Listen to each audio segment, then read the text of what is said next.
stealth destroyer, first to carry hypersonic missiles that travel 5 times the speed of sound. With testing imminent, the Zumwalt-class stealth destroyers will be mounted with experimental hypersonic weapon systems. But what makes this technology so lethal? A U.S. Navy stealth ship getting a major upgrade. USS Zumwalt is currently being fitted with an experimental hypersonic weapon system called Conventional Prompt Strike.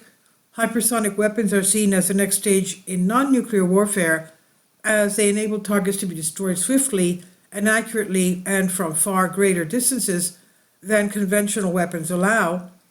In a briefing document leaked by a former Massachusetts Air National Guard member, it was revealed that China had tested its DF-27 intermediate-range hypersonic weapon system last year, according to AP News.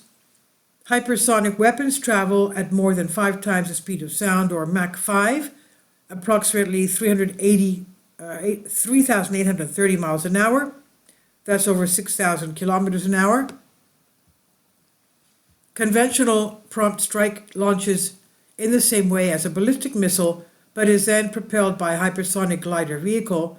The glider vehicle is capable of traveling up to Mach 8, approximately 6,140 miles an hour. Each of the Zumwalt-class destroyers would be deployed with 4 weapon tubes, with each tube carrying 3 conventional prompt strike missiles, then firing at long-range missiles traveling at hypersonic speeds may be intercepted by advanced defense systems. After detecting an incoming missile, the defense system predicts the flight path and launches an interceptor missile.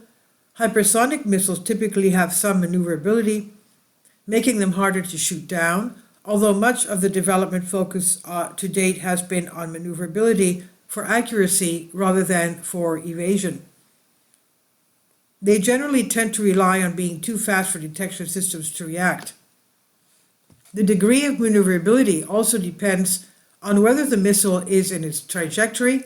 Any object traveling at immense speed is already subject to high forces, including drag from wind resistance.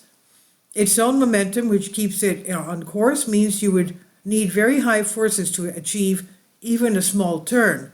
Maneuverability for evasion purposes is not of much benefit.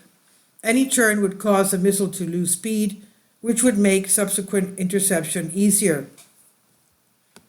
To overcome some of the drag, hypersonic missiles typically travel at high altitudes of up to 50 miles above sea level. For comparison, a typical passenger aircraft has an optimal cruise altitude between 5 and 7 miles. To achieve the required speed, hypersonic missiles need to minimize drag, and air density is much lower the higher up you go. The Zumwalt-class destroyers are already equipped with cutting-edge technology, including electric propulsion systems, wave-piercing hull, low radar detectability, and automated damage control systems. And with a conventional prompt strike system, it could gain the ability to strike farther than ever before. This is by Peter Ray Allison on Live Science. Please leave your comments, and thank you for your support. Please support my Patreon account. The daily posts are 5 videos daily, and they are totally different from what I have on my YouTube channel. Thank you so much for your support and that you find all my content so interesting. You'll find the Patreon account details in the description box below.